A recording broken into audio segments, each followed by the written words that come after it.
የፍቅራችሁን ድካም የተስፋችሁን ጽናት እያሰብን በእግዚአብሔር አብ ፊት ሁል ጊዜ ደስ ይለናል ይላል። የተስፋችሁ ጽናት የሚለውን በጌታችን በመድኃኒታችን በኢየሱስ ክርስቶስ ያለ የተስፋችሁን ጽናት እያሰብን ደስ ይለናል ይላል። ስለ ቃሉ እግዚአብሔር ስሙ የተመሰገነ ይሁን። የእምነታችሁ ሥራ በሉ እስኪ፣ የፍቅራችሁ ድካም የተስፋችሁ ጽናት፣ ድገሙት። የእምነታችሁ ሥራ በሉ፣ ድገሙ። እሺ፣ የፍቅራችሁ፣ እሺ፣ የተስፋችሁ ጽናት። ስለዚህ የምንማማረው እምነት፣ ተስፋ፣ ፍቅር ነው። እምነት፣ ተስፋ፣ ፍቅር አለኝ ወይ? ሁል ጊዜ ጧት ማታ እነዚህን ጥያቄዎች ለራሳችሁ ጠይቁ። መጨረሻ ላይ ሰው የሚለካው በዚህ ነው። እምነት፣ ተስፋ፣ ፍቅር። እምነት ማለት ምን ማለት ነው? ተወክሎ ማለት ነው። ወይም ሃይማኖትን ነው እምነት ብሎ እዚህ የጠራው። ተወክሎ ማለት ነው። ተወክሎ በእግዚአብሔር ማለት ነው።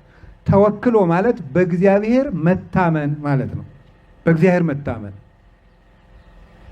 ያለ የሚኖር በሆነ ህልው ዘላለማዊ የማይለወጥ በሆነ ሁሉ በሚቻለው የሚኖረውንና የማይኖረውን ወይም የሚታየውንና የማይታየውን የሚያልፈውንና የማያልፈውን በፈጠረው ሁሉም በሚችለው በአንድ እግዚአብሔር ማመን፣ መኖሩን ማመን፣ መቀበል፣ ከዚያ በዚህ እግዚአብሔር ደግሞ መታመን፣ በሱ መወከል ይህ እሱ ሁሉን ቻይ በሆነችው በሱ እጅ በሱ ብርታት ልብን መጣል ማለት ነው። መታመን እምነት የሚባለው እሱ ነው። ሃይማኖት እምነትንም መታመንንም ያካተተ ነው። መታመን ለእግዚአብሔር ታማኝ ሆኖ መገኘት ነው። አሁን እኔ ደግሞ የምነግራችሁ መታመን ተወክሎ ይባላል። በእግዚአብሔር ከሃሊነት ላይ ልብን መጣል ማለት ነው። ራስን አሳልፎ መስጠት ማለት ነው። እስራኤልን ከምድረ ግብፅ ያወጣ ምሕረቱ ለዘላለም ነውና እንላለን። ከዚያ ምንድን ነው የምንለው? በእድ ጽኒት ወበመዝራይት ልዕልት፣ በጸናች እጅ በተዘረጋች ክንድ ያወጣ እንላለን። በእድ ጽኒት በመዝራይት ልዕልት፣ በጸናች ክንድ፣ በእድ ጽኒት ወበመዝራይት ልዕልት፣ ከፍ ባለች ክንድ ይላል። በጸናች እጅ ከፍ ባለች ክንድ። መዝሙር 135 ላይ ምን ማለት ነው? ከፍ ባለ መዝራይት ልዕልት፣ ከፍ ያለች እጅ የምትለው ምንድን ነው? የእግዚአብሔርን እጅ የሚያጥፋት ኃይል የለም ማለት ነው። የእግዚአብሔርን ኃይል አጋንንት ሊያጥፋት አይችልም። ተፈጥሮ ሊያጥፋት አይችልም። ወይም ደግሞ የተፈጠሩ ፍጥረታት ሊያጥፋት አይችልም። አላውያን ነገስታት ብዛ ሰራዊት አያጥፋትም። ስለዚህ የሚታይ ኃይልን አልፎ ሁሉ ሊያጥፋት የማትችል መዝራይት ልዕልት፣ ከሁሉ በላይ የምትሆን ለዚህ ነው ቅዱስ ጳውሎስ አይምሮን ሁሉ የሚያልፍ የእግዚአብሔር ሰላም ከእናንተ ጋር ይሁን የሚለው። አይምሮን ሁሉ የሚያልፍ የእግዚአብሔር ሰላም ከእናንተ ጋር ይሁን ይላል። ምን ማለት ነው? አይምሮን ሁሉ የሚያልፍ ማለት ነው። አይምሮ በሚያገኘው ነገር ነው ሰላም የሚያገኘው፣ ወይም በሚያየው ነገር ነው። የሚያየው ነገር ከሱ ሲጠፋ ሰላም ያጣል። አግኝቶት የነበረ ነገር ሲርቀው ሰላም ያጣል። ከዚህ ውጭ የሆነ ሰላም ማለቱ ነው። የሚታይ ነገርን መሰረት ያላደረገ ሰላም፣ የሚታይ ነገርን መሰረት ወይም ደግሞ ተስፋ ያላደረገ ሰላም ይኑራችሁ። ቅዱስ ጳውሎስ ሮሜ ምዕራፍ 8 ላይ ወዘሰ ያስተሪ ኮነ ተስፋ፣ የሚታየው ተስፋ አይደለም ብሏል። የሚታየው ተስፋ አይደለም።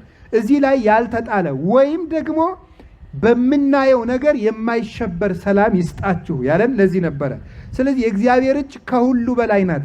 በዚያች እጅ መታመን እሱ ምን ይባላል? እምነት ይባላል። ሃይማኖት ማመን መታመን ነው። ማመን እግዚአብሔር መኖሩን መቀበል፣ ስለሱ የተነገሩ እውነት የሆኑትን ነገሮች የተገለጠውን እውነት መቀበል ነው።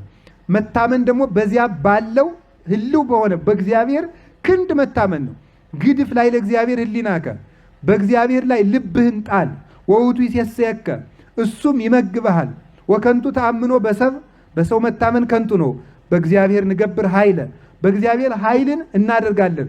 ወውቱ ያስሮሙ ለለ ይሳቅዩነ፣ እሱም አስጨናቂዎቻችንን ያስራቸዋል፣ ያስሮሙ ያጎሰቁላቸዋል ተብሎ ተነግሯል መዝሙር 107 ላይ። ስለዚህ ማመን መታመን ማለት ይሄ ነው። እምነት የእምነታችሁን ሥራ ሰምቼ ደስ አለኝ አለ ቅዱስ ጳውሎስ።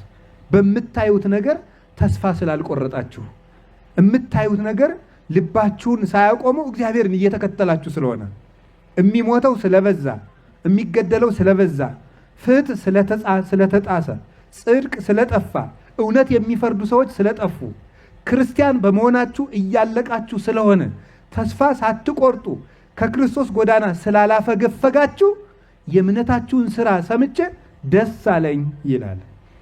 እምነት እሱ ነው። ቅዱስ ዮሐንስ አፈወርቅ ይሄንን መምህራችን ቅዱስ ዮሐንስ አፈወርቅ ይሄንን አንቀጽ ሲተረጉም እምነት የእምነት ሥራ ምንድን ነው? ሰምታችኋል? እግዚአብሔር ሰዎች የእምነታችሁ ምንድን ነው ያለው? ኧረ በሉ ሥራ። እምነት ምን የሚፈልግ ነው? ሥራ የሚፈልግ ነው። የእምነታችሁ ሥራ አለ። ይኸው ተመልከቱ። እምነት በሥራ የሚገለጥ ነው። የእምነት ሥራ ምንድን ነው ይላል ቅዱስ ዮሐንስ አፈወርቅ። የእምነት ሥራ ምንድን ነው? እምነት ሰው በክርስቶስ እምነት አለኝ ማለት የሚችል ለእምነቱ ሲሰራለት ነው። ለእምነቱ የሚሰራለት መሆን አለበት። ለእምነቱ የማይሰራለት ከሆነ ያ እምነት አያድነውም። የተዳፈነ እሳት ነው፣ አይረባውም። ልክ ከክዳኑ እንዳለቀቀው እንዳልወጣ ሽቱ ውሰዱት። ያ መዓዛው ምንም አይጠቅምም። ከማሸጊያው ሳናወጣ በካርቶን አሽገን ያስቀመጥ ነው ሽቱ ምንም አይረባም። ወይም በሙዳይ ውስጥ ብቻ እንደተቀመጠ ፍም ላይ እንዳልተቀመጠ ዕጣን ውሰዱት። እሱ መዓዛ አይሰጥም። የተዳፈነ ዕጣን፣ የተቀበረ የተዳፈነ ተቀብሮ የተቀመጠው ያ መክሊት ማለት ነው። ወሆረ ወከሬ ምድረ ወሃባ ወርቀ እግዚኡ ሄደ ምድርን ጥልቅ አድርገው ቆፍሮ ጌታው የሰጠውን መክሊት ቀበረ ተብሎ ማቴዎስ 25 ላይ እንደተጠቀሰው ያልሰሩለት እምነት ማለት ወስደው ጥልቅ አድርገው የቀበሩት ያ ከክርስቶስ የተበደሩት ያ አንድ መክሊት ነው። አንድ መክሊት የነበረው ሰው እሱ ያቺው ሃይማኖቱ ናት፣ እምነቱ ናት። አልሰራላትም። በእምነቴ ብቻ ድናለሁ እያለ እምነቱን ጥልቅ ባለ ጉድጓድ ቀብሮ አስቀምጦታል። ይሄ ሰው ምንም አንተ ሰው እምነት አለኝ ብትል ስራ ግን ከሌለ እምነትህን ከስራ ለይተህ ልታሳይን ትችላለህን? አጋንንትን ያምን ወይ ደነግጹ፣ እንደዚያ ከሆነ አጋንንትም ያምናሉ ይንቀጠቀጣሉ ይላል ያዕቆብ ምዕራፍ 2 ላይ ሲናገር። አጋንንትም ያምናሉ ይንቀጠቀጣሉ። እግዚአብሔር በእምነት ለሰሩ እንጂ በእምነት ለተቀመጡ ሰዎች ዋጋ አይሰጣቸውም። ክብር ወስብሐት ለኩሉ ዘሰናይ ምግባሩ፣ በጎ ላደረገ ሁሉ ክብር ይገባዋል ብሏል ቅዱስ ጳውሎስ ሮሜ ምዕራፍ 2 ቁጥር 10 ላይ።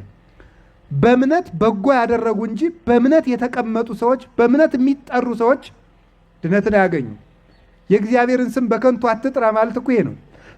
ሮሜ ምዕራፍ 2 ላይ ቅዱስ ጳውሎስ እንዲህ ይላል፣ ወበእንቲአክሙ ይጸርፉ አሕዛብ ላዕለ ስመ እግዚአብሔር፣ በእናንተ ምክንያት አሕዛብ የኔን ስም ይሳደባሉ ይላል። በእናንተ ምክንያት አሕዛብ የኔን ስም ይሳደባሉ ማለት ምን ማለት ነው?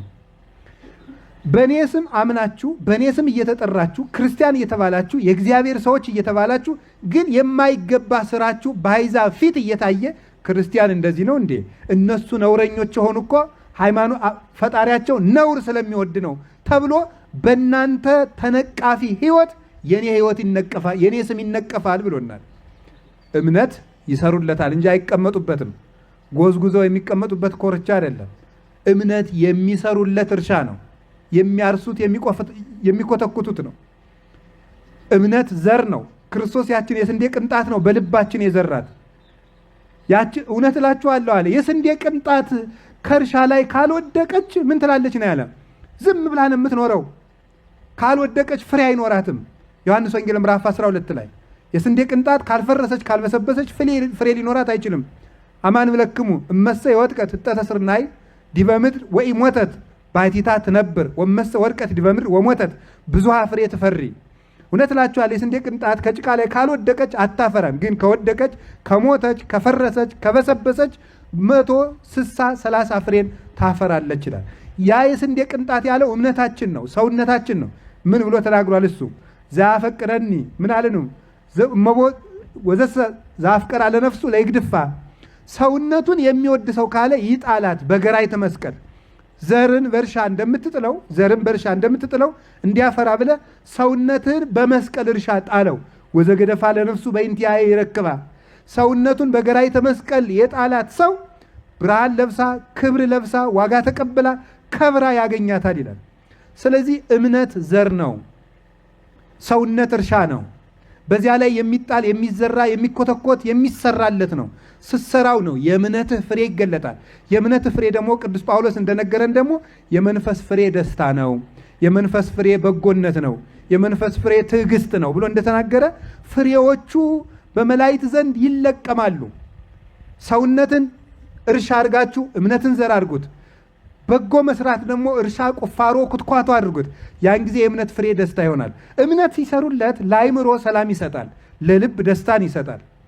መጨረሻ ላይ ደግሞ ለተዋህደው ሰውነታችን መንግሥተ ሰማያትን ያድላል። ካልሆነ ግን ይነቅዛል፣ አረም ይወርሰዋል። የማያፈራውን ፍሬ ደግሞ ቆርጠው በዘላለም እሳት ያቃጥሉታል ብሎ ተናግሯል። እኔ የወይን ግንድ ነኝ፣ እናንተ ደግሞ ቅርንጫፍ ናችሁ። ንበሩ ቤ ዋነ ብክሙ፣ በእኔ ኑሩ እኔም በእናንተ ፍሬ አፍሩ ነው። ፍሬ የሌለውን ዛፍ ግን ከኔ ቆርጠው ያቃጥሉታል ብሏል ዮሐንስ ወንጌል ምዕራፍ 15 ላይ። ስለዚህ የእርሱ ቤተሰቦች እምነት ይሳረላታል። ለእምነታችሁ ስሩ፣ ለእምነታችሁ ውጡ ውረዱ። የምትሰሩት የትም ሀገር ላይ ሄዳችሁ አይደለም፣ ሰውነታችሁ ላይ ነው ስራ የምትሰሩት። ሰው ለእምነቱ ስራ የሚሰራው አይኑ ላይ፣ ጆሮ ላይ፣ አፍንጫው ላይ፣ እጁ፣ እግሩ፣ ልቡ ላይ ነው የሚሰራው። ሰውነት ላይ ስራ ስትሰራ ለእምነት ሰራህ ማለት ነው። ለእምነት መስራት ማለት ለቤተ ክርስቲያን የሆነ ድንጋይ ሲሰራ ማቀበል ብቻ አይደለም። ወይም ደግሞ ብር ሰጥቶ ቤተ ክርስቲያን ማሰራት፣ ወይም ጧፍ መስጠት፣ ወይም ሻማ መስጠት፣ ወይም ጥላ መስጠት፣ ወይም ብር መስጠት አይደለም። መጀመሪያ ሰውነት ላይ ለእምነት ስራ ነው። ለእምነት ሰውነት ላይ መስራት ይገባል። ያ ነው የእምነታችሁ ስራ። ቅዱስ ዮሐንስ አፈወርቅ ይህን ሲተረጉም እንደሚለው ለእምነት መስራት የሚባለው ወይም እምነት የሚያድገው ወይም ለእምነት ሰራን የሚባለው ምንድን ነው ይላል። ለእምነታችን ክርስቶስን በመከተል ጎዳና ላይ ስንሄድ ሶስቱ ነገሮች ሲመጡ በእነዚያ ያልወደቅን ቤት የሆንንለት ለእምነታችን እየሰራን ነው ይላል ቅዱስ ጳውሎስ። ማለት የቅዱስ ዮሐንስ አፈወርቅ ማቴዎስ ምዕራፍ 7 ላይ ያሉ 3 የእምነት ፈተናዎች አሉ። ሰውን እንደ ዘር ውሰዱት፣ እንደ ቤት ውሰዱት። እምነታችሁን ዘር፣ ሰውነታችሁን እርሻ አድርጉ። መልሳችሁ ደግሞ ቤት አድርጉት፣ እኛን ቤት አድርጉት። የቤቱ መሰረት እምነት ነው፣ ግድግዳው ፍቅር ነው፣ ጣራው ተስፋ ነው። 3ቱን ገፍተው የሚጥሉ ደግሞ እንዲህ ይላሉ፣ ነፉ ነፋሳት ወውዙ ዋይስ ዘንሙ ዝናማት። ነፋስ ነፈሰ፣ ዝናም ዘነመ፣ ጎርፍ ጎረፈ፣ ወገፍእ ወለውቱ ቤት፣ ቤቱን ገፉት ተብሏል። እነዚህ 3ቱ ሲመጡ ያልወደቅክ ቤት የሆንክ እንደሆነ በእርግጥ ለእምነትህ እየሰራህ ነው ይላል። ነፋስ፣ ጎርፍ እና ዝናም። ነፋስ የተባሉት አጋንንት የሚያመጡት ፈተና ነው። ነፋስ የሚባለው የሚያንጓልሉት አጋንንት የሚፈትኑት ፈተና ነው። ጎርፍ የተባለ ደግሞ ብዛት ሰራዊት ነው፣ የሰራዊት ብዛት ነው። ነገስታት በሰራዊትና በጦር እምነት ሊያስለውጡ ሲመጡ ማለት ነው፣ ጎርፍ ነው። ዝናም ደግሞ የሚባለው የዚህ ዓለም ኑፋቄ፣ ተድላ ደስታ፣ ኑፋቄ፣ ኃጢአት፣ ለስጋ የሚመቹ ነገሮች ናቸው። እነዚህ ሳይገፉ የቀረህ እንደሆነ አንተ ምንድነህ ማለት ነው? ቤት ሆንክ ማለት ነው። ያልተገፋህ ያልወደቅክ ቤት። ለእምነት ምሰራ፣ ለእምነት መስራት ማለት የሆነ ነገር መስራት ብቻ እንዳይመስላችሁ። እሱ አንዱ ክፍል ነው። ለቤተ ክርስቲያን መስራት፣ ለቤተ ክርስቲያን አንድ መሆን፣ በቤተ ክርስቲያን አንድ ሆኖ ስራ መስራት፣ ለውጥ ማምጣት፣ አስተዳደሩን መደገፍ፣ መዋቅሩን መደገፍ፣ ህንፃዋን መደገፍ፣ ማህበሩን መደገፍ፣ እሱ አንድ ነገር ነው፣ አንዱ ክፍል ነው። የመጀመሪያው ክፍል ግን መጀመሪያ ለእምነት መስራት የሚባለው ለእምነቴ እየሰራው ነው የምትሉት ስጋህን የሚፈትን ነገር ይመጣልሃል፣ በየቀኑ በየማታው እሱን ማለፍ። ምን አስበህ? ክርስቶስን አስበህ እሱን አስበህ ስታልፈው ዘፈን ይመጣልሃል፣ ጭፈራ ይመጣልሃል፣ ዝሙት ይመጣልሃል፣ ስካር ይመጣልሃል፣ ስድብ ይመጣልሃል፣ ክብርህን የሚፈትን ነገር ይመጣልሃል። እነዚህን ስታልፋቸው ያው ነፋስ ያልወሰደ ቤት ሆንክ ማለት ነው። ጎርፍ አልፍ ገፋህም ማለት ነው። የፈለገ ነገር ቀርቦ ስጋችሁን የሚገድሉትን አትግሩ፣ ነፍሳቸውን መግደል አይቻላቸውምና እንደተባለ ያንን አልፈ የክርስቶስን መንግስት እያየ ስትከተል ለእምነት ሰራ ይባላል። ስለዚህ ለእምነት መስራት ማለት ስጋን የሚቆነጥጡና ለስጋ የማይመቹ ነገሮችን ማለፍ፣ ለስጋ የሚጣፍጡ ነገሮችንም ማለፍ ነው። አዎ እግዚአብሔር እንዲህ ያለ ነገር ወደ ልቡናችን ያግባልን። እንዲህ ያለ ነገር ነው እንጂ እየዋሉ መግባት እየገቡ መውጣት አይደለም። ማመን ማለት ፈተናን ማለፍ ነው። የገዛ ስጋችን ፈተና ነው። ጓደኛ ፈተና ነው። አጋንንት ፈተና ነው ናቸው። ኑሮ ፈተና ነው። ሰዎችም ይፈትኑናል። በራሱ የዓለሙ አነዋወሩ ሲስተም የሚባለው እሱም ይፈትነናል። ሰዎች በየጊዜው የሚያወጡት ርዕዮተ ዓለም የሚባለውም ይፈትነናል። በዚህ መሃል አልፎ በጠበበው ደጅ ግቡ እንደተባለ ክርስቶስን መምረጥ የመምረጥ አቅም የመምረጥ ችሎታ ነው ማመን ማለት። ክርስቶስ ይሻለኛል ብሎ ዓለም በየቀኑ በምታቀርበው ምርጫ ውስጥ ክርስቶስ ይሻለኛል እያሉ መቀጠል እሱ ነው። የቀን ተቀን ልምምድ ነው ማመን ማለት እሱ ነው። የቀን ተቀን ልምምድ ነው። ደግሞ አንድ ነገር ልንገራችሁ። የቀን ተቀን ልምምድ ማለት ምን ማለት ይመስላችኋል? ይሄን ልምምድ ለክርስቶስ ፊሊንግ ኢሞሽን የሚባል ነገር አለ አይደለም? የለም። እሱን ማለፍ ማለት ነው። ይሄ ነው በጣም ከባዱ ነገር የሚባለው። እሱን ማለፍ፣ የምትፈልገውን ነገር ለክርስቶስ ብለህ ማምጣት ማለፍ፣ የምትወደውን ነገር አይምሮ ያን ነገር ካላደረግከው የሚያስጨንቅህን ነገር ክርስቶስ ይሻለኛል ከራሴ ምርጫ ብሎ ማለፍ፣ እሱ ነው የእምነት ስራ ማለት። ለእምነት ስራ የሚባለው ለእምነት ሳይሆን ለሆድህ እየሰራ ነው። ለእምነት ሳይሆን ለስሜትህ እየሰራ ነው። ለእምነት መስራት ማለት ስጋ የሚወደውን ነገር ክርስቶስ የሚወደው ይሻለኛል ብሎ እየቆነጠጠ እያስጨነቀ አይምሮህን እየተቆጣጠረው የት ልሂድ እያሰኘ ማለፍ መቻል፣ እሱ ምርጫ ነው የእምነት ስራ የሚባለው። ክርስቶስን መምረጥ መቻል፣ ለሱ ደግሞ ደም እስከ ማፍሰስ መድረስ፣ ዋጋ መክፈል፣ እሱ ነው የእምነት ስራ ማለት። አንድ ነገር ደግሞ ልንገራችሁ። የእምነት ስራ ይሄ ከሆነ በልባችን ውስጥ ደግሞ ይሄ የተቀማን ደስታ የሚመስለው ነገር መልሶ የማያቋርጥ ደስታ ሊያመጣልን እንደሚችል በውስጥ አስቦ መቀበል ነው የእምነት ስራ ማለት። የምትወደውን ነገር መተውህ ዘላለም የሚወደድ ነገር እንደሚያመጣልህ ማመን። 10 ደቂቃ የሚያስደስትህን ነገር በማለፍህ 10 ዓመት የሚያስደስት ነገር እንደሚያመጣልህ እሱን ማመን ነው ደስታ የሚሰጠን። ነገን ማየት ነው ዛሬን ሊያሳልፈን የሚችለው። ነገን የሚያዩ አይኖች ዛሬን መሻገር ይችላሉ። ያንን ነው የእምነት ስራ ያለው። ለእምነት ስራለት ማለት ክርስቶስ ለሚመርጠው ነገር አብልጠህ ኑር። ራስህ ከሚመርጠው ነገር ውጣ። ከራስህ ቅርፍት ወጥተህ ለክርስቶስ መኖር ፈልግ። ይሄንን ደግሞ እንደ ዕዳ አትቁጠረው ነው። ብዙ ጊዜ ሰው ለምንድነው ክርስቲያን መሆን የሚያቅተው? ይሄንን እንደ ግዴታ ነው የሚቆጥረው። ቆይ እግዚአብሔር ግን ለምንድነው የማይረዳን? ለምንድነው እንድንጨነቅ የሚያደርገን? የገዛ ስጋችን ሸክም ሲሆንብን አያዝንልንም የምንለው?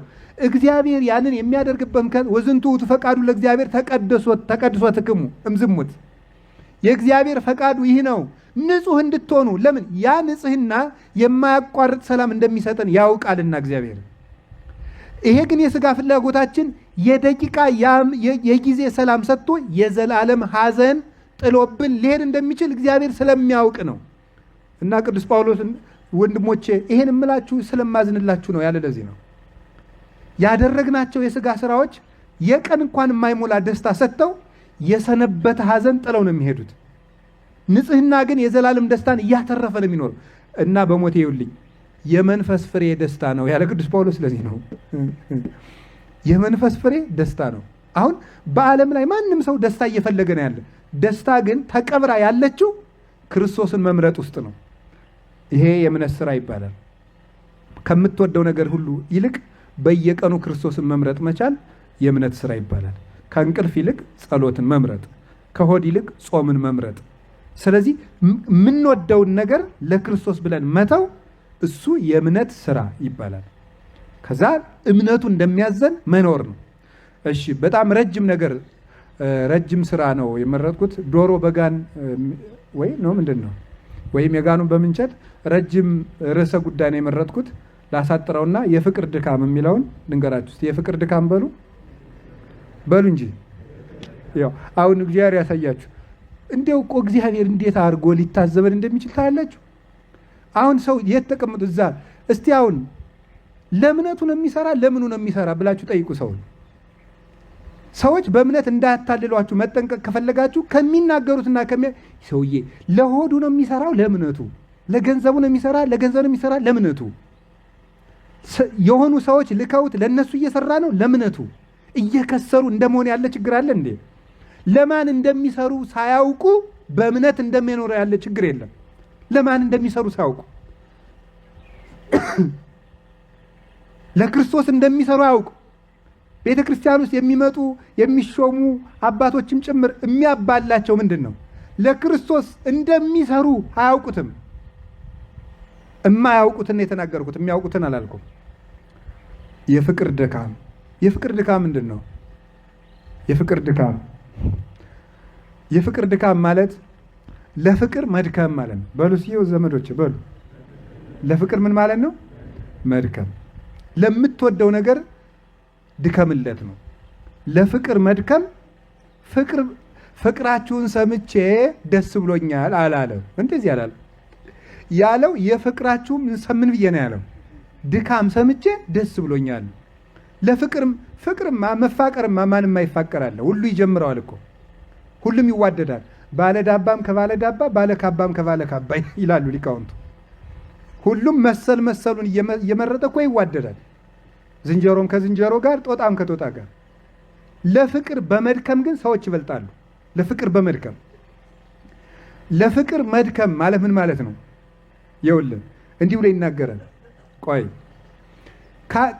ከአካላት መካከል ይላል ቅዱስ ዮሐንስ አፈወርቅ፣ ከአካላት መካከል ዓይንህ ቢታመም ይላል። ዓይንህ ቢታመም የሁሉ ሕዋሳትህ ችግር ነው አይደለም ይላል። መልሱ ሁላችሁም፣ ነው አይደለም በሉ እንጂ ንገሩኝ። የሁሉም ሕዋሳት ችግር ነው አይደለም? ነው። በጣም ግሩም ነው።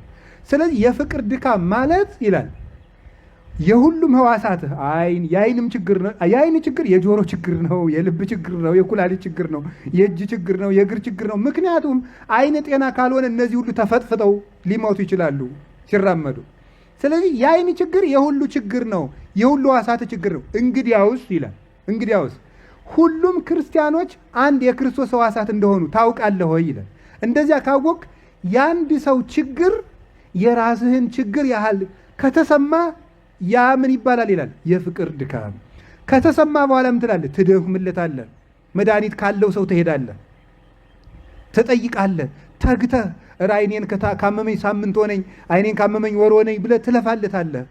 ለወንድምህ ምን ያህል ለፍተህለታል? ለምትወደው ነገር የምትወደው ሰው እሱ መውደድ ስላቆመ ብቻ ትተዋለህ ወይስ ደግሞ እንደ ታመመ አካልህ ቆጥረህ ለችግሩ ተተጋልታለህ? ያን አንተን ከሚጠላበት አይምሮ እንዲወጣ ትደክምለታለህ ወይስ ከጠላኝ እኔ ምን አገባኝ ብለህ ዘወር ትላለህ ነው። የፍቅር ድካም ማለት ለክርስቶስ አንዲት ሕዋስ መድከም ነው። ይሄ ነው የፍቅር ድካም የሚባለው፣ ለሚወዱት ነገር መድከም። አንድ ነገር ላስታውሳችሁ። እግዚአብሔር ለእኛ ምን ያህል የፍቅር ዋጋ እንደከፈለ ታውቃላችሁ አይደለም? አዎ። የፍቅር ድካም ማለት ክርስቶስ ለሰው ልጆች የደከመበት መንገድ ነው። እሱ የፍቅር ድካም ይባላል። የማይደክም እሱ ከእመቤታችን ከቅድስት ድንግል ማርያም ስጋን የለበሰ ለእኛ የሚደክምበትን አካል ለመዋሃድ ነው። እንዲደክምበት። ለምን? መለኮቱ አይደክምማ፣ መለኮቱ አይታመምማ። ደክሞ ዋጋ የሚከፍልበት፣ ቤዛ የሚሆንበት፣ መስዋዕት የሚያቀርቡበት፣ ካሳ የሚክስበትን አካል ነው ከኛ የወሰደው። ለመድከም ነው ስጋን የተዋሃደው። አይደክምማ እሱ በባህሪው ለመራብ ነው፣ ለመጠማት ነው። ለፍቅር የከፈለው ዋጋ ያ ነው። ያውም ደግሞ ለሚጠላው ነው። ለሚጠላው እኛ ያን ሁሉ አድርጎልን እሱን መምሰልና መከተል ቢያቅተን እሱ የእኛን መምሰል መጀመሪያ እግዚአብሔር እሱን እንድንመስል አድርጎ ፈጠረን።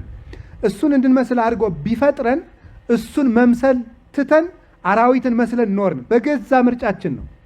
ሰው ግን ንጉሥ ሲሆን አላወቀም ብሏል ቅዱስ አትናቴዎስ። ንጉሥ ነበር አላወቀም። የባርነትን ስራ በገዛ ፈቃዱ መርጦ ሄደ ይላል።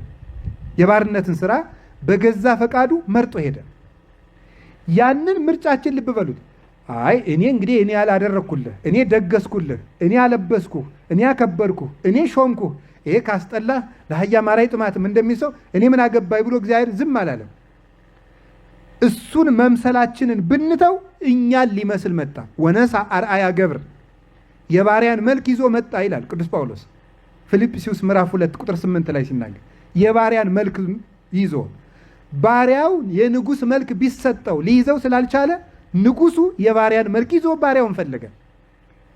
የጠፋውን ሊፈልግ መጣ የተባለው ለዚህ ነው። ምንድነው ክርስቶስ ታዲያ ሰውን ባሪያው ፈጠረው ተብሎ ዘፍጥረት 1:27 ተጽፏል። ሰው በእግዚአብሔር አርአያና አምሳል ከተፈጠረ በኋላ ጌታ ለምንድን ነው አርአያዬን ልፈልግ መጥቻለሁ ማለት እንትቶ የሰው ልጅ የጠፋውን በግ ሊፈልግ መጥቷል ያለ ለምን ይመስላችኋል? ለምንድን ነው የሰው ልጅ ወይም ክርስቶስ ከኛ በመወለዱ የሰው ልጅ ተብሏል። የሰው ልጅ የጠፋውን ሊፈልግ መጥቷል፣ በግ ሊፈልግ መጥቷል። ለምንድን ነው ያለ? ባሪያዬ የፈጠርኩትን ሰው ልፈልግ መጥቻለሁ አይልም? በግ ልፈልግ መጣው። ምንድን ነው ያለ? እኔን አስመስዬ የፈጠርኩት ሰው እንስሳ እስከመሆን ድረስ ወርዷል እና ከዚያ አውጥቼ እኔን መምሰልን ልሰጠው መጣሁ ማለት ነው። ይህንን ነገር የገባው ሰው ለፍቅር ዋጋ ይከፍታል። አንተን ሊፈልግህ እንደመጣ አንተም እሱን ፍለጋ ውጣ ብሎ ማር ይስሐቅ የተናገረው ለዚህ። እሱ አንተን ፍለጋ መጥቷል ከሰማይ መንበሩ ወርዶ ከዙፋኑ ሳይናወጽ፣ አንተ ደግሞ እሱን ፍለጋ ውጣ ክርስቶስን ወደምታገኝበት። ይሄ የፍቅር ድካም ይባላል። ስለዚህ ለክርስቶስ ፍቅር የሚባለው እግዚአብሔርን መውደድና ሰውን መውደድ ነው። እግዚአብሔርን ለመውደድ ምን ድካም ደክመሃል ነው? መድከም አለብህ። እሱ አንተን በቀላሉ አይደለም እኮ ያዳነ። መስቀል ተሸክሞ ግንድ ተሸክሞ ጨርቅ ታጥቆ ራቁቱን ውሎ እርኩስ ምራቅ ተጠፍቶበት ነው አንተን ያዳነ። ለአንተ የከፈለው ዋጋ ቀላል አይደለም። አንተ ለሱ መታመን ምን በማሳየት ነው? ስለዚህ የፍቅር ዋጋ ማለት ለሚወዱት ነገር ዋጋ መክፈል የፍቅር ዋጋ ይባላል፣ ለምንወደውም ሰውን ጭምር። ስለዚህ ለክርስቶስ አካል ስንደክም ክርስቶስ እንግዲህ አይታመም፣ አይርበው፣ አይጠማው። አንዱ ወንድምህ አንዲት እህትህ ለደረሰባት ችግር የራስህን ያልተሰምቶ እጅህን ወንዝ ተሻግረህ ቁልቁለት ወርደህ ተራራ ወጥተህ የትም አገር ሂደህ የሰው ፊት አይተህ ውሻ ጩኸብህ መንገድ ሂደህ ለታመመችው አንዲት አካልህ እንደምትለፋላት ለሚጠላ ለተቸገረው ለወደቀችው ወንድም እህትህ ያን ያህል ስትደክም የፍቅር ድካም ይባላል። ምናልባት የምንወዳቸው ሰዎች የማይፈልጉንም ሊሆኑ ይችላሉ። የማይፈልጉንም ቢሆኑ ጭምር ለነሱ መልፋት የፍቅር ድካም ይባላል። ምክንያቱም እንዲህ ተብሎ ተጽፏል። ውስተ እሊአሁ መጻ ወእሊአሁ ይተወክፍዎ፣ ወደ ወገኖቹ መጣ ወገኖቹ ግን አልተቀበሉትም። ዮሐንስ ወንጌል ምዕራፍ 1 ቁጥር 12 ላይ ወደ ወገኖቹ መጣ አልተቀበሉትም። ላልተቀበሉት አይሁድ ታምራት እያደረገ ደከመላቸው፣ በባህር እየሄደ ደከመላቸው፣ ጋኔን እያወጣ ደከመላቸው፣ እየተራበ ደከመላቸው፣ እየተጠማ ደከመላቸው፣ ድውይ እየፈወሰ ደከመላቸው፣ እንጀራ እያበረከተ ደከመላቸው። ለማይወዱት የደከመ ክርስቶስ ነው። ስለዚህ ሰው እየጠላህም ቢሆን ድከምለት። ምክንያቱም ልንገራችሁ፣ አንዲት እናት ልጇ ቢታመም መድኃኒት ወዶ አልውጥም ቢል እጁን ይዛ ትግተዋለች። በጥፊም ሊመታት ይችላል። ልጁ ግን የሚመታት መድኃኒቱን እንደሚጠቅመው ባያውቅ ነው። አንድ ሰው አንተን የሚያስወግድ ፍቅር እንደማይጠቅም ቢያውቅ ነው። የኃጢአት ሕመም ይዞታል። ስለዚህ የሚጠላህን ወንድምን ተከትለህ ድከምለት። ለባልና ሚስትም እንደዚያው ትዳር የሚደከምለት ነው፣ ፍቅር የሚደከምለት ነው እንጂ ሰጥቶ መቀበል አይደለም፣ ሲወዱን መውደድ አይደለም። በክርስትና መቻል ነው እንጂ መቻቻል የሚባል ነገር የለም። መቻቻል የለም። መቻቻል የእናንተ መርህ ነው። ክርስትና ውስጥ መቻል ነው እንጂ መቻቻል የሚባል ጉድ የለም። እሺ ምን ማለት ይመስላችኋል? መቻቻል ማለት የሚችልህን ምን ትላለህ ነው። የሚችልህን ምን በል ነው። የማይችልህን እሳ የዚህ ግልባጩ አትቻል ነው። መቻቻል እስከቻለ ድረስ ቻለው ነው። በክርስትና ግን መቻል ብቻ ነው ያለው። መቻል ብቻ ነው። የምትወዱን አይደል የሚወዱን አይደል የምትወደው፣ የሚጠላህን ነው። ጠላቶቻችሁን ውደዱ ነው ያለው። ስለዚህ ባል መውደድ ሊያቆም ይችላል፣ ማዳመጥ ሊያቆም ይችላል፣ መንከባከብ ሊያቆም ይችላል፣ ቤቱን ሊተው ይችላል። ሊደከምለት ይገባል። ታሞ የለ ታሞ። ሚስትም እንደዛው መታዘዝ ልታቆም ማዳመጥ ልታቆም ትችላለች። ፍቅር ይደከምለታል። እስከምን? እስከ ደም ድረስ።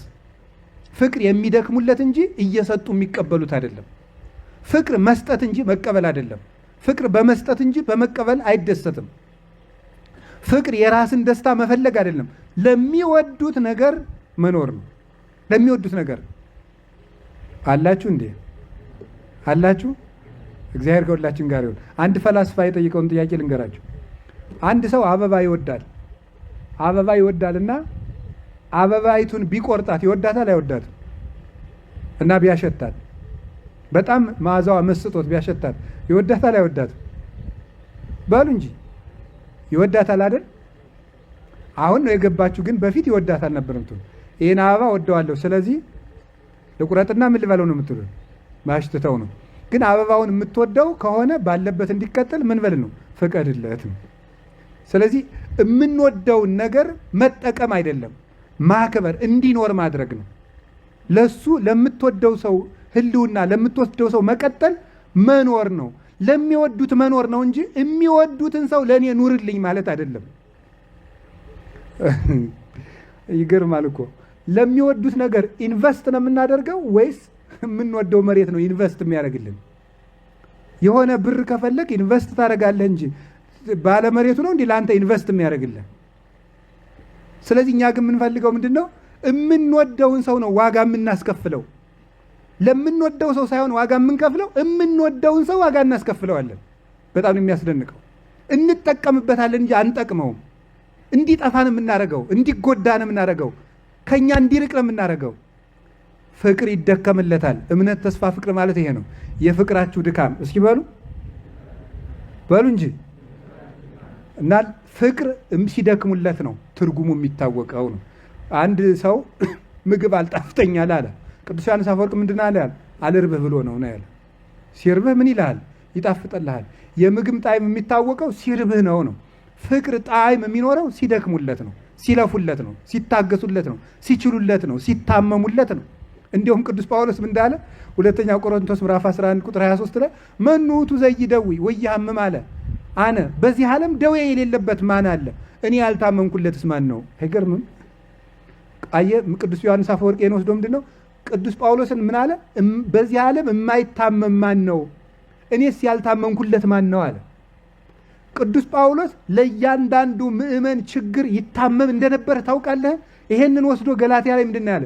ወንድሞቼ ሆይ እኔ ስለ እናንተ ምጥ ይዞኛል ነው ያለ። እስቲ ምጥ ይዞኛል በሉ። ምን አላችሁኝ? ምጥ ምን ያህል እንደሚሰማ ሐኪሞችን ጠይቋቸው። እሺ ምጥ ቀላል ሰው የምጥን ከባድነት ቢያውቅ የእናቱ መከራና የሚስቱ መከራ ይገባዋል በእውነቱ ማለት ነው። እና ምጥ በጣም አይ ቅዱስ ጳውሎስ ስለ እናንተ እንዲያውም እንደሰማሁት ነው። በዚህ ጉዳይ እኔ አልተማርኩም። እንደሰማሁት ግን አንዲት ሴት ምጥ ሲይዛት የሚሰማት ህመም ከጎን አጥንት በጣም ብዙዎቹ ሲሰበሩ አንድ ሰው የሚሰማውን ያህል ነው ይባላል። ሐኪሞቹ ነው ሲሉ የሰማው። ኧረ ጎን አጥንቱ ስንቱ ሲሰበር ነው? ብዙ። አንዷን በመርፌ በወጋት የሚያመውን ታውቃላችሁ? ወይም ደግሞ ረስቸዋለሁ አሃዙን ስንት መኪኖች በእግርህ ላይ ሲሄዱብህ አንዱ ቢሄድ ራሱ ችግር አይደለም? የዚያን ያህል። አሁን ቅዱስ ጳውሎስ ምን አለ? ለሚያስተምራቸው ደቀ መዛሙርት ምንድን ነው ያለ? ስለ እናንተ ምን ይዞኛል ነው ያለ? ምጥ በሉ እንጂ። ስለዚህ ፍቅር ማለት ለሌሎች ምጥ መያዝ ማለት፣ ለምትወደው ሰው ዋጋ መክፈል መኖር ነው እንጂ ዋጋ ማስከፈል አይደለም። ለምንወዳቸው ሰዎች ዋጋ እንድንከፍል እንጂ ዋጋ እንዳናስከፍል እግዚአብሔር ይርዳል። ስለዚህ ለቤተ ክርስቲያን ዋጋ ልንከፍልላት ይገባል። ግን ልንገራችሁ፣ ቤተ ክርስቲያን ዋጋ እየከፈለች ነው በእኛ ምክንያት።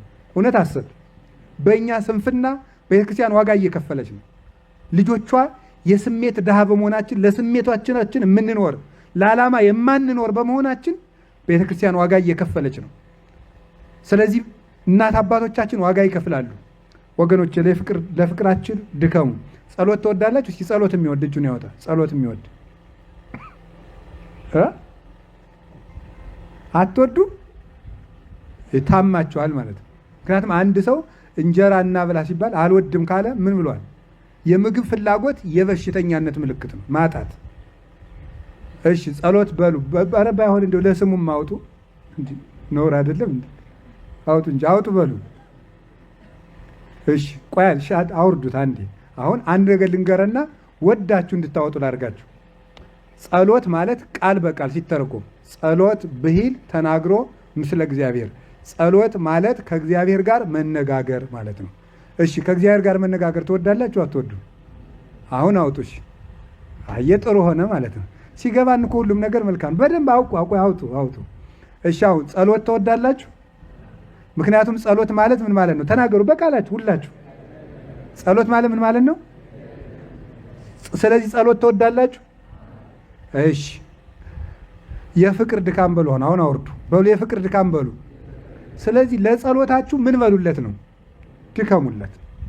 ድከሙለት። ሳይደክም መጸለይ ሰው የሚፈልገው አሁን ሳይደክመው ጸሎተኛ መሆን ይፈልጋል። እየደከመኝ ይላል እና ለፍቅር እንዲደክም እኮ ነው የምጸለየው። እየደከመኝ እንቅልፌ እየመጣብኝ እንቅልፍ እያለኝ እና የፍቅር ድካም እኮ ማለት ነው ለምትወደው ነገር መድከም፣ ለምትፈልገው ነገር ሌላ የምትፈልገውን ነገር ማጣት እኮ ነው። የምትወደውን ብር ከፍለ እኮ ነው የምትወደውን ሸሚዝ የምትገዛ አይደለም እንዴ? የምትወዳትን ብር ከፍለ ነው በየአይነቱ የምትበላ አይደል? ገብታችሁ ምግብ ቤት የምትወደውን ነገር ሳትከፍል የምትወደውን ነገር ማግኘት ትችላለህ? አይቻልም። የምንወደውን ነገር ሳንከፍል የምንወደውን ነገር ማግኘት አንችልም። እንዲሁ እናንተም ተማርን ትላላችሁ ማለት ተምራችኋል ማለት ነው። ተምራችኋል ብዙ እና ግን እንደው ይሄን እንኳን አታውቁም ወይ ነው? ይሄ እኮ በእውነቱ ቢዝነስ እኮ ነው። ቢዝነስ አታውቁም እንደ ቢዝነስ እኮ ከፍለህ ነው የምታገኘው። የምትከፍለው ከበዛ የምታገኘው በዝቷል ማለት ነው። ስለዚህ ምን እንዴት ነው ይሆናል? በየትኛውም ቋንቋ በንግድም በኢኮኖሚክስም ብትሄዱ የዲፕሎማቲክ ግንኙነትም ብትሄዱ ዲፕሎማት ማለት ምን ማለት ነው? በራሱ ዲፕሎማቲክ ለምንድን ነው ያስፈለገው ሲባል ሰጥቶ መቀበል፣ ከፍለህ ትቀበላለህ ነው። ለምሳሌ ከአሜሪካ ጋር የእኛ ሀገር ባለስልጣን አካሄዱ ያው እኔ አላቅም፣ እኛ ቆዳ እንስጠሻለን አንቺ ጫማ ትሰጭናለሽ ነው የሚባባሉት መችስ አይደል? ስለዚህ የሆነ ነገር እንከፍላለን፣ የሆነ ነገር ስጡን ነው። የእኛን ጥጥ ውሰዱ እናንተ ብርድ ልብስ ላኩልን ነው። መቼም የእኛ ነገር ጥሪያችን እየሰጠን የበሰለ ጥቂት ነው የምንቀበል። እንደዚያ ነው። ስለዚህ ሳይከፍሉ ማግኘት አይቻልም። ክርስትናም እንደዛው ነው። ክርስቶስም ዋጋ ከፍሎብናል። እኛም የምንከፍላት ነገር ከስሜታችንም የምንከፍላት መኖር አለባት። ፓሽን ይከፈላል፣ ፍላጎት ይከፈላል። ይሄን ለመናገር ነው። ሶስተኛ የተስፋችሁ ጽናት። እስኪ በሉ የመጨረሻ ነው በሉ እንጂ የተስፋችሁ ጽናት። ተስፋ ማለት አለኝታ ማለት ነው። እስኪ በሉ ተስፋ ማለት በሉ አለኝታ ማለት ምን ማለት ነው? አለኝ የምትለው ነገር ተስፋ ይባላል ማለት ነው። አለኝ የምትለው ነገር ተስፋ፣ የቃሉ ትርጉም ይሄ ነው። ተስፋ ማለት አለኝታ ማለት ነው። እሺ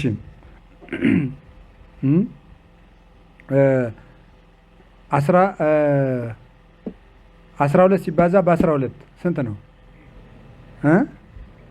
144 ስናባዛ ግን ስንት አለኝ እያልን ነው የምናባዛው? አንድ አለኝ በሉ እስቲ። እንደዚያ ማለት ነው። አለኝ ብለህ ያስቀመጥከው ቁጥር ነው። አለያን ያን ያስቀመጥከውን ቁጥር ዜሮ የሚወርድ ከሆነ አንዱን ስታመጣበት ምን ይሆናል? ዜሮ ከወረደ አለኝ ያልከውን አንድ ስታመጣው ስንት ይሆናል? አንድ ይወርዳል ማለት ነው። ዜሮን በአንድ ተተካዋል። ምክንያቱም ቀድሞ ላይ ሰቅላ ያስቀመጥካት አንድ አለኝ ነበረች ማለት ነው። እሷ አንድ ብለህ ያስቀመጥካት ነገር ዜሮ የሆነብህን ነገር የምትጨምርልህ ነገር ነው። ለእኛ አንድ ያለን አለኝታ አለ። እሱ ማን ይባላል? ንገሩኝ እንጂ በሉ እንጂ ማን ይባላል? ክርስቶስ ነው። እሱ ተስፋችን ክርስቶስ ነው። አለኝ ያልነው ነገር ብቸኛ ተስፋ እግዚአብሔር ነው። ቅዱሳን የተስፋ ማህበርተኞች ናቸው። ወደ ተስፋው የሚያደርሱን ናቸው። ተስፋ ግን ክርስቶስ ነው። ስለዚህ የተስፋችሁ ጽናት ማለት ለእምነትህ ስትሰራ ለፍቅርህ ስትደክም ግን ጠብ የሚል ነገር የለም ነው የምታየው ነገር። ለምታምነው ክርስቶስ እየለፋህ ነው። ለምትወደው ክርስቶስ እየለፋህ ነው። ግን ያገኘኸው ነገር የለም። የዚህ ጊዜ ምን ይሆናል? ይሄን ያህል ዓመቴ ጸሎት ከጀመርኩ፣ ይሄን ያህል ዓመቴ ካስቀደስኩ፣ ጸበል መጠመቅ ከጀመርኩ 2 ወሬ፣ ገዳም ለገዳም ከዞርኩ 4 ዓመቴ፣ እንደ ማህበር ጽዋ ማህበር ከጠጣው 3 ዓመቴ፣ አብይ ጾም ከጾም ከጀመርኩ 15 ዓመቴ፣ በህይወቴ ግን ያገኘሁት ነገር የለም ይላል ነው። የተስፋችሁ ምን አለ? ጽናት በሉ እንጂ ጽናት። የምታገኘው ነገር ባይኖርም እስክታገኝ ድረስ መቆየትህ እሱ ምን ይባላል? የተስፋ ጽናት ይባላል። የተስፋ ጽናት። እስኪ አንድ ጥያቄ ልጠይቃችሁ። አብርሃም እግዚአብሔርን ተከተለው። ምንድን ነው ያለው መሰላችሁ? የሚያስደንቅ እኮ ነው። አብርሃም ከዘመዶች ተለይጠውጣ አለው። ከዛ ምን እንዳለው ታውቃላችሁ? ዘርህን እንዳሸዋ አበዛልሃለሁ። በሉ እስቲ በሞት ይበሉ። ምን እንዳሸዋ ብቻ ነው? እንዳሸዋና እንደ ምንድን ነው ያለው? እንደ ኮከብ ሆልቅ ከዋክብት ሰማይ። እስቲ ከዋክብትን ቁጠራቸው አለ። ቁጠራቸው አለው እግዚአብሔር። እይክል ሆልቆቶሙ አልችልም አለ። ዘርህን እንደዚያ ነው የማበዛው አለው። ሆልቁ ሆጻ ባሕር የባሕሩን አሸዋ ቁጠር አለው። ኧረ አይቆጠረኝም አለ። እንደዚህ ዘርህን አበዛልሃለሁ። እግዚአብሔር እንደዚህ ብሎት አብርሃም 100 ዓመቱ ጠብ ያለ ልጅ የለም፣ አልተወለደም። አብርሃም ግን ሁልጊዜ እንደዚህ ሁሉ እያለ ልጅ ሳይወለድ እግዚአብሔር እንደ ሰማይ ኮከብ እንደ ምድር አሸዋ አበዛልሃለሁ ብለህ አንድም ልጅ የማይሰጥ እግዚአብሔር እናንተ ብትሆኑ የሰማይ ኮከቡን ያህል ቀርቶ አንድ ባገኘው አላየንም ትያትሉ። እንደዚህ ነበር የምንለው እኛ ብንሆን።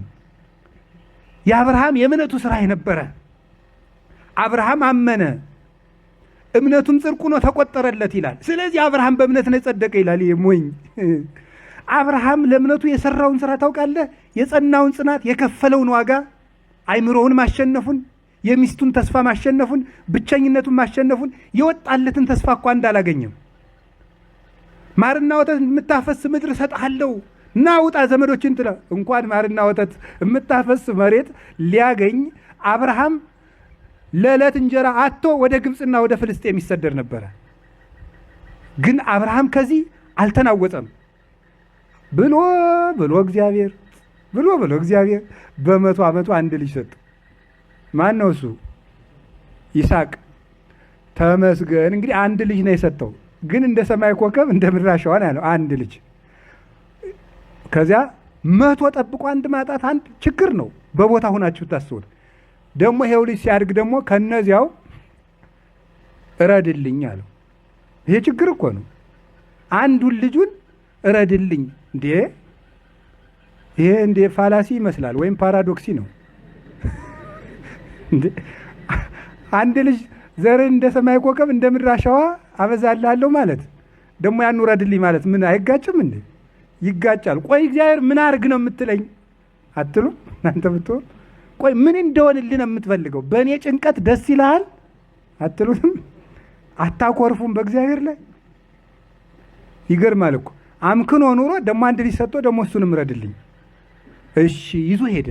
የእምነት ጽናት አብርሃም ይስሐቅን እኔ ምን ጨነቀኝ እረድልኝ ብሎኛል፣ አርድለታለሁ፣ ከሞተ በኋላ አስነስቶም ሊያበዛ ይችላል ብሎ አብርሃም አምኖ ነበርና ይላል ቅዱስ ጳውሎስ ዕብራውያን 11 ላይ ሲናገር። እኔ ገሎስ ቢያበዛው እኔ ምን ጨነቀኝ እንደ ዘር ብሎ ወይ እምነት ወይ ተስፋ ሄደና ምንድን ነው ያለ? ልጁን እንጨት አሸክሞ ሊያርድ ቢላው አሸክሞ ይዞት ሄደ ወደ ተራራ። አባቴ እፀ ሬይ እሳተ ሬይ መጥባያት ሬይ አይቴኑ በጉ ለምስዋ እንጨቱ ነው ያለው፣ እሳቱ ነው ያለው፣ ስለቱን አየሁት፣ የመስዋዕቱ በግ ወዴት ነው አለ። አይ ልጅ ዝም ብለን እንውጣ፣ በጎ ሳያምር እግዚአብሔር በጉን እግዚአብሔር ያውቃል አለው። ወጥ ሲወጣ መንገድ ላይ እኔን ነው መሰል የምታርደኝ አለው። ትጠቀምበታለህ እንጂ አትጎዳበትም ልጅ አለው። አብርሃምን እግዚአብሔር የፈተነው ተስፋውን ነበረ። ተስፋ ይፈተናል። እግዚአብሔር ምን ያህል እምነት እንደምንጥልበትና እሱ ቢዘገይም አይቀርም ብለን እንደምንጠብቀው ሊፈትነን የምንወዳቸውን ነገሮች ሳይሰጠን ሊያዘገያቸው ይችላል እስከ መጨረሻው፣ እስከ ሕይወታችን እቅታ እርጅና ድረስ። ከዚያ በኋላ ምን አለ? ይኸው ጸፈጸፈው፣ እረደኝ። ልጁ ምን አለ? እረደኝ። እንዲያውም አይኔ ቁልጭ ቁልጭ ሲል አይተህ፣ የልጅ አይን በካና ነው ብክን ብክን ሲል አይተህ፣ አባት ለልጁ ይራራልና አይኔን አይተህ ራርተህ ትተኸኝ ከፈጣሪ ጋር እንዳትጣላ አይኔን እንዳታየው በግንባሬ ደፍተህ እረደኛል። ይኸው አብርሃም እግዚአብሔርን ተስፋ አድርጎ የለም በአፉ ደፍቶ ወቅለምቱን ወይም ሰይፉን ላጥ አድርጎ ሲል አብርሃም ኢታውርድ እዴከ ላዕለ ጉልኤ ይስሐቅ፣ በወዳጀ በይስሐቅ ላይ ሰይፍህን አታውርድ። ከሰማይ ነጭ በግ ወረደለት፣ ያን ሰውቶ ልጁ ዳነ። ተስፋሰ እያስተሐፍር፣ ተስፋ አያሳፍርም ብሏል ቅዱስ ጳውሎስ። እስኪ በሉ ተስፋ አያሳፍርም በሉ። ተስፋ ምን አይልም? አያሳፍርም። መጨረሻ ላይ መምጣት ያውቅበታል።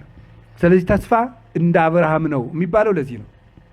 አብርሃም አባታችሁ የኔን ቀን ላይ የተመኘ አይቶም ደስ አለው ያለው ለዚህ ነው። ሌሎችንም አባቶች ብታዩዋቸው ይሄን ነው።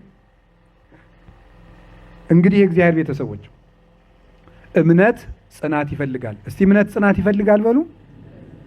አቤት ይቅርታ፣ ተስፋ ምን ይፈልጋል? ጽናት።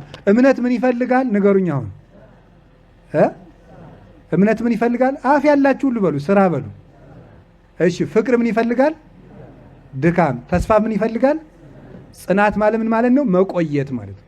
መቆየት ቢቀርም ዝም ብለህ ካለህበት ቦታ ላይ ሆነ ሳትነቃነቅ ተስፋ ሳትቆርጥ የእግዚአብሔርን ሞከርኩት የሰይጣንን ልሞክረው ሳትል እግዚአብሔር ባስቀመጠ ቦታ ላይ መቆየት እሱ ተስፋ ይባላል። ብዙ ታሪክ ብተርክላችሁ ደስ ባለኝ። ጊዜያችን ለመጠቀም ግን እዚህ ላይ ቢቆየን ይሻላል። እምነት፣ ተስፋ፣ ፍቅር። ተስፋችን ኢየሱስ ክርስቶስ አያሳፍረንም። ተስፋ ባደረጋችሁት ነገር ጸንታችሁ ኑሩ። እግዚአብሔር በሃይማኖት በእምነት በተስፋ አጸንቶ ቤተ ክርስቲያናችንን ይጠብቅልን። ያስተማረን እግዚአብሔር ክብር ምስጋና ይግባው። ይቆየን።